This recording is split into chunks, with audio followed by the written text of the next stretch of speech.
नगर में रहने वाला गुरु बड़ा ही समझदार व्यक्ति था और आसपास के क्षेत्र में अपनी समझदारी के लिए प्रसिद्ध था।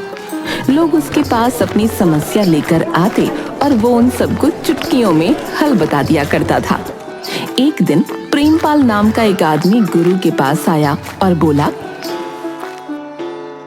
जयराम जी के गुरु भाई जी। जयराम जी की प्रेमपाल, कैसे हो? और आज इधर का रास्ता कैसे भूल गए? गुरु, मैं बहुत परेशान हूँ। मैं आपके पास सलाह लेने आया हूँ। बताओ बताओ, तुम्हें क्या परेशानी है? मेरी परेशानी जो है, मेरा घर है। मैं एक बहुत ही छोटे से घर में अपनी बीवी और 3 बच्चों के साथ रहता हूँ। घर में इतनी कम जगह है कि वहाँ रहना बहुत मुश्किल है, लेकिन इतने पैसे मेरे पास नहीं है कि बड़ा घर ले सकूं। अब आप ही बताओ कि मैं क्या करूं? प्रेमपाल की परेशानी सुनकर, समस्या तो तुम्हारी बड़ी है, परंतु अब तुम मेरे पास इतनी दूर चलकर आए हो तो इसका हल तुम्हें देना ही होगा। अच्छा, एक बात बताओ, क्या तुम्हारे घर पर मुर्गियां हैं? हाँ, है ना मेरे पास मुर्गियां। वो भी पूरी 10 मुर्गियां हैं। तुम अपनी मुर्गियों को कहाँ रखते हो? भाई, घर के बाहर रखता हूँ। और कहाँ रखते हैं मुर्गियों को, बताओ? आज से तुम उन्हें अपने घर के बाहर नहीं, घर के अंदर रखना। क्या क्या कहा तुमने? घर के अंदर? अरे दिमाग तो ठीक है। अरे भला मुर्गियों को कौन घर के अंदर रखता है भाई, है? देखो प्रेमपाल, तुम मेरे पास अपनी समस्या का हल लेने आए हो तो मैं जैसा कहता हूं वैसा करते जाओ, और वो भी बिना किसी सवाल के। ठीक है, जैसा आप कह रहे हो मैं वैसा ही करके देखता हूँ, परंतु मुझे मेरी समस्या का हल तो मिल जाएगा। मुझ पर भरोसा करके आए हो ना, तो अपना भरोसा कायम रखो, समस्या का हल मिल जाएगा। प्रेमपाल हैरान था, मगर उसने सोचा कि जैसा गुरु कह रहा है वैसा ही करके देखता हूँ। उस शाम घर पहुंचकर प्रेमपाल ने सारी मुर्गियां दड़बे में से निकालीं और घर के अंदर रख लीं। मुर्गियों के घर के अंदर आ जाने से उस छोटी जगह में उनका गुजारा और मुश्किल हो गया। 1-2 दिन किसी तरह बिताकर प्रेमपाल फिर से गुरु के पास पहुंचा और बोला, गुरु, आपने जैसा कहा वैसा मैंने किया। मुर्गियां घर में रख ली, लेकिन मुर्गियों के घर में आने के बाद तो और भी हाल बुरा है। बताओ अब मैं क्या करूं? तुम्हारे घर में बकरियां हैं? हाँ, मेरे पास पूरी 4 बकरियां हैं।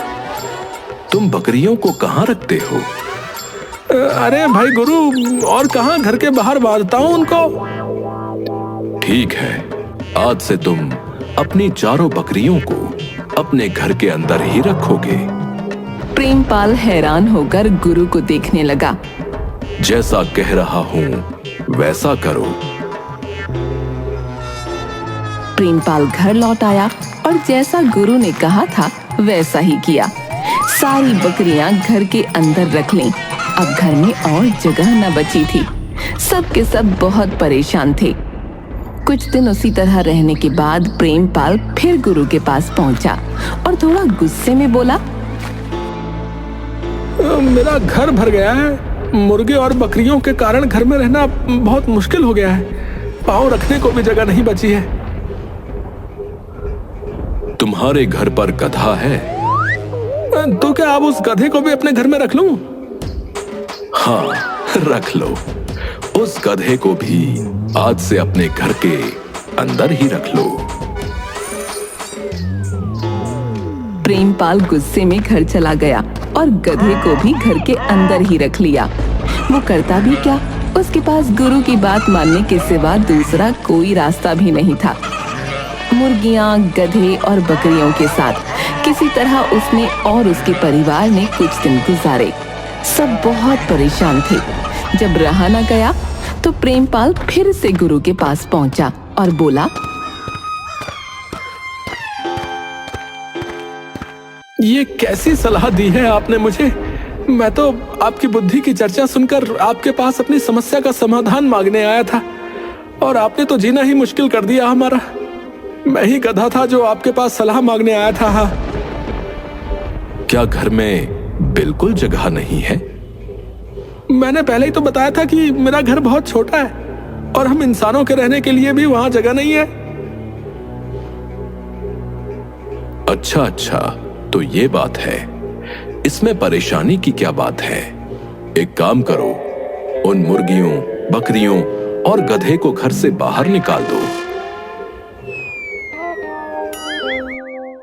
प्रेमपाल ने घर लौटकर मुर्गियों, बकरियों और गधे को घर से बाहर निकाल दिया।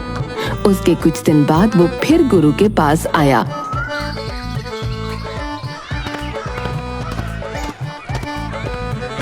और उसका शुक्रिया अदा करने लगा। गुरु, आपने सच में कमाल की सलाह दी थी। हाँ, आप सच में, मैं और मेरा परिवार उस छोटे से घर में बहुत खुश हैं। उन जानवरों को घर से बाहर निकालने के बाद हमें घर में काफी जगह मिलने लगी है, जहां हम आराम से रह रहे हैं बिना किसी शिकायत के। भाई, तुम्हें तो मुझ पर बिल्कुल भी भरोसा नहीं रह गया था, परंतु मैं अपनी योजना में सफल रहा और मैं तुम्हें तुम्हारी समस्या का समाधान दे पाया। आज तुमने सीख लिया है कि जो तुम्हारे पास है उसका सही तरीके से कैसे उपयोग किया जाए, किस तरीके से प्रबंध करें कि जो है उसके साथ खुश रहें। प्रेमपाल मुस्कुराता हुआ गुरु के गले लगता है और उसे शुक्रिया कहता है। दूसरी तरफ शहर में रहने वाला मंगलू अपने रिश्तेदार के घर शादी में आता है। मंगलू के चाचा पड़ोस में रहने वाले गुरु को मंगलू से मिलवाते हैं। बेटा गुरु, ये मेरा भतीजा मंगलू है, शहर में रहता है। धोबी घाट के पीछे वाली जो बस्ती है ना, वहाँ पेशे से धोबी है। अच्छा पैसा कमाता है और ऐश की जिंदगी गुजार रहा है। और कैसी ऐश की जिंदगी चाचा? अब तो 2 वक्त की रोटी मिल जाए तो ऊपर वाले का शुक्र है। अब क्या बात है, बड़े उदास शब्दों में बात कर रहे हो? हाँ चाचा, पहले तो धंधा बहुत अच्छा था, अच्छे पैसे कमाता था, लेकिन अब कुछ समय से धंधा मंदा चल रहा है। मंगलू पेशे से धोबी है। शहर में लोगों के कपड़े धोने के लिए लाता और नदी के उस पार जाकर कपड़े धोकर सुखाकर रात तक लौट कर आता था। कपड़ों को लाना ले जाना मेहनत का काम था, इसलिए मंगलू ने एक गधा भी खरीद रखा था और उसने उस गधे का नाम भी रखा था वीरू। मंगलू का गधा वीरू सब बोझ उठाता है। अब क्या बात है मंगलू? चाचा, काम अब धीरे धीरे मंदा पड़ता जा रहा है, क्योंकि लोगों ने अब अपने घर कपड़े धुलाई करने वाली मशीन को लगा लिया है, जिसके कारण अब धोबी की जरूरत लोगों को नहीं पड़ती है, समझे? अब यही कारण है ना तुम्हारी उदासी का? हाँ चाचा, क्या करूं, परिवार की जिम्मेदारी भी तो है। ऊपर वाले पर भरोसा रखो, वो सब सही कर देगा। मंगलू, मैं तुम्हारे चाचा को अपने पिता के समान समझता हूं। अगर तुम्हें कभी मेरी कोई जरूरत पड़े तो जरूर बताना।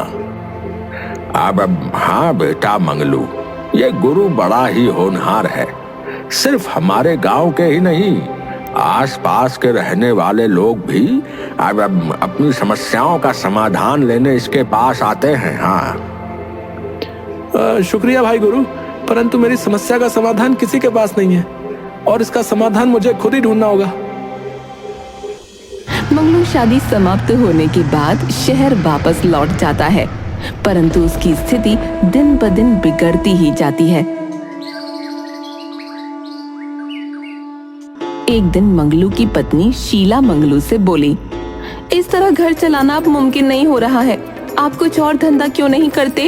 अरे कहना आसान होता है लेकिन करना मुश्किल, समझी। मेरे पास कुछ और धंधा करने के लिए ना तो पैसे हैं और ना ही तजुर्बा है। मैं दूसरा कौन सा धंधा कर लूं बताओ? धंधा नहीं कर सकते तो कोई नौकरी क्यों नहीं कर लेते? कुछ पैसे तो आएंगे। नौकरी? अरे नौकरी कौन देगा भला मुझे? मैंने आज तक कभी किसी की नौकरी नहीं की है। मुझे लगता है आपको बड़े सेठ के पास जाना चाहिए। उसके पास आपके लिए कोई ना कोई काम जरूर होगा। बात तो तुम ठीक कह रही हो। उसका व्यापार भी बहुत दूर दूर तक फैला हुआ है। उसके यहाँ तो नौकरों की लाइन लगी रहती है। वो जरूर मुझे कोई ना कोई काम दे देगा। मैं कल ही उसके पास जाता हूँ। शहर के करोड़ीमल सेठ का व्यापार दूर दूर तक फैला था और उसके यहाँ काफी सारे नौकर काम किया करते थे, लेकिन शहर के लोग उसे करोड़ीमल की जगह बड़े सेठ के नाम से पुकारते थे।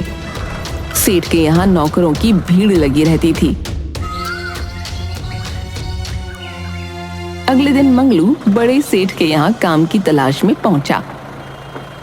नमस्कार मालिक। नमस्कार नमस्कार। कहो मंगलू, कैसे आना हुआ? बस मालिक, काम जरा मंदा हो गया है। काम कैसे मंदा हो गया? क्या हुआ? आप जानते ही हैं मालिक, सबके घर में कपड़े की मशीन लग गई है तो काम अब मिलता नहीं है। हाँ, ये तो है। तो अब क्या करने का विचार है? कुछ भी काम मिल जाए मालिक, वो कर लूंगा। मेरे यहाँ काम करोगे? जी जी हुजूर, मेहरबानी होगी।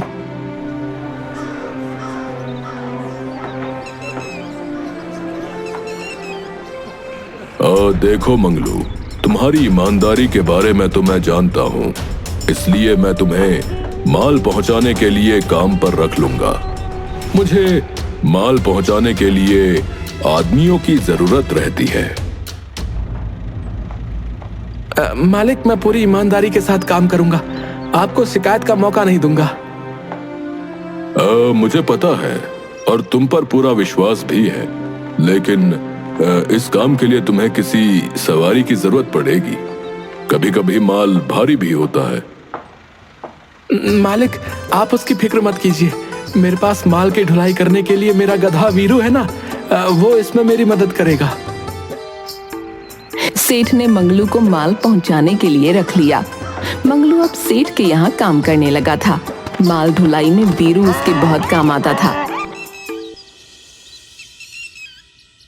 एक दिन मंगलू ने एक साथ 2 बोरे वीरू की पीठ पर रख दिए। बेचारा वीरू इतना वजन उठाकर बड़ी मुश्किल से धीरे धीरे चल रहा था। मंगलू गुस्से में वीरू की पिटाई करता है और उसे पूरा दिन न दाना देता है और न पानी।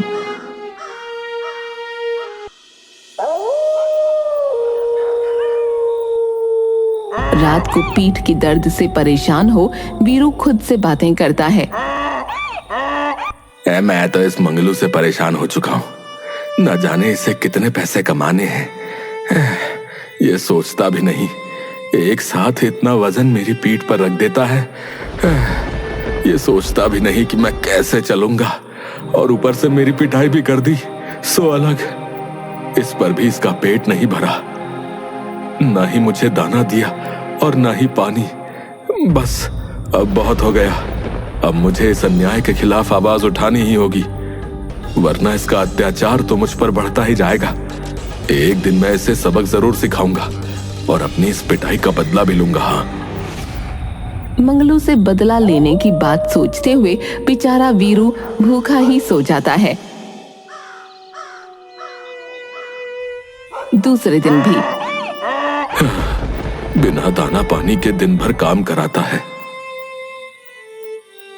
वीरू ने भी ठान लिया था कि अब वो मंगलू को सबक जरूर सिखाएगा। एक दिन की बात है, मंगलू को नमक की बोरी नदी के उस पार बाजार तक पहुंचानी थी। झटपट गोदाम से माल उठाया और वीरू की पीठ पर बांधकर मंगलू बाजार की ओर निकल गया।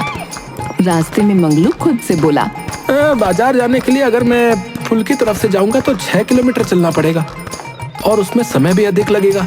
एक काम करता हूँ, मैं नदी के रास्ते ही नदी पार करके बाजार चला जाता हूँ। समय भी कम लगेगा और काम भी जल्दी हो जाएगा।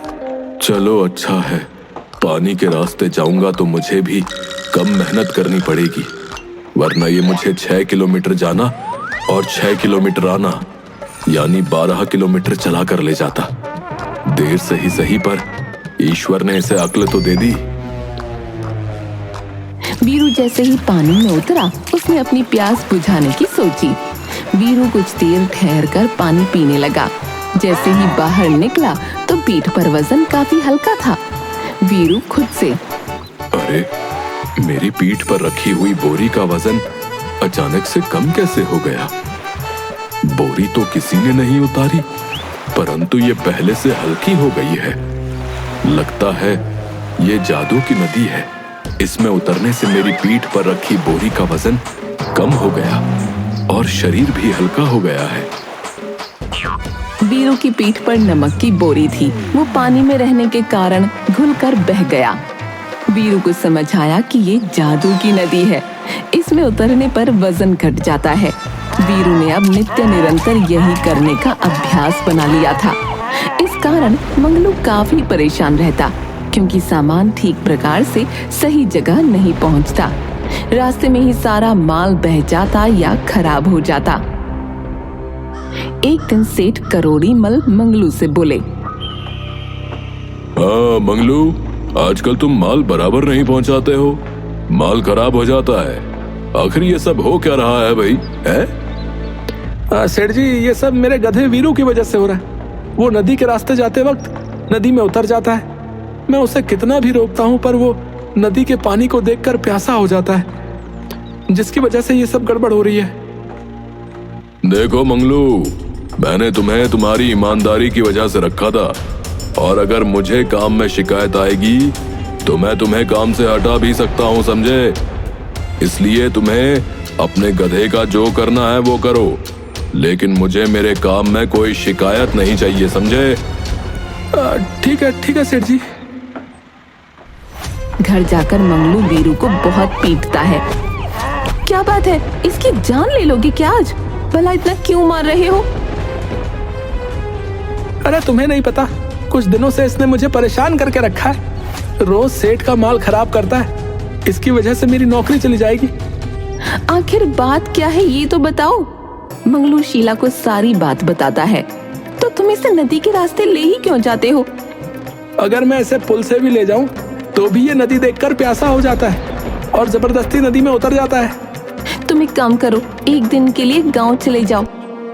वहां जाकर क्या करूंगा? तुमने बताया था ना चाचा के पड़ोस में गुरु के बारे में।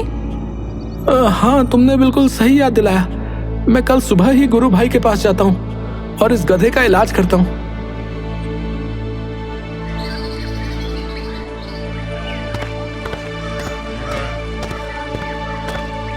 मंगलू गुरु के पास जाता है और उसे अपनी सारी समस्या बताता है। कोई बात नहीं मंगलू भाई, आप बिल्कुल फिक्र मत कीजिए। आप वापस शहर जाकर एक बोरी रुई भरकर वीरू की पीठ पर बांध दीजिएगा। उससे क्या होगा गुरु भाई? उसी से सब कुछ होगा। बस मैंने आपसे जैसा कहा है आप करिए। अरे आज तो मालिक ने मेरी पीठ पर काफी हल्का वजन रखा है। लगता है इसकी अक्ल ठिकाने आ गई। अब ये कभी मुझसे पंगा नहीं लेगा। चलो जल्दी समझ गया तो इसके लिए ही अच्छा है। वीरू खुशी से मस्तानी चाल में चला जा रहा था। नदी के पास पहुंचते ही वीरू अपनी आदत के अनुसार पानी में उतर जाता है और धीरे धीरे पानी पीकर आराम करता है। कुछ देर बाद जैसे ही वो बाहर निकला, उसकी पीठ पर वजन पहले से अधिक था। ये क्या हो गया? ये वजन तो आम दिनों की तरह कम होना चाहिए था, परंतु इस जादुई नदी में आने से बढ़ कैसे गया? मेरे तो पैर भी नहीं उठ रहे हैं इस वजन के कारण। मैं क्या करूं? मेरा शरीर तो वजन के कारण नीचे की तरफ बैठा जा रहा है। वीरू की समझ में कुछ नहीं आ रहा था। तभी मंगलू ने अपना डंडा उठाया और वीरू को आगे की तरफ चलने के लिए मारना शुरू कर दिया। चल चल आगे चल, अब समझ आया तुझे? तू रोज मुझे परेशान करता था, सेठ का सामान खराब करता था। आज मैं तेरी सारी गर्मी उतारूंगा। वीरू को अब समझ आ चुका था कि उसकी करनी का ये फल है। जिस प्रकार वो प्रतिदिन मंगलू को परेशान करता था, आज मंगलू ने बदला लिया है। आज की पिटाई के बाद फिर वीरू ने दोबारा कभी मंगलू को परेशान नहीं किया। जादुई नदी के चक्कर में वीरू की शामत आ गई थी।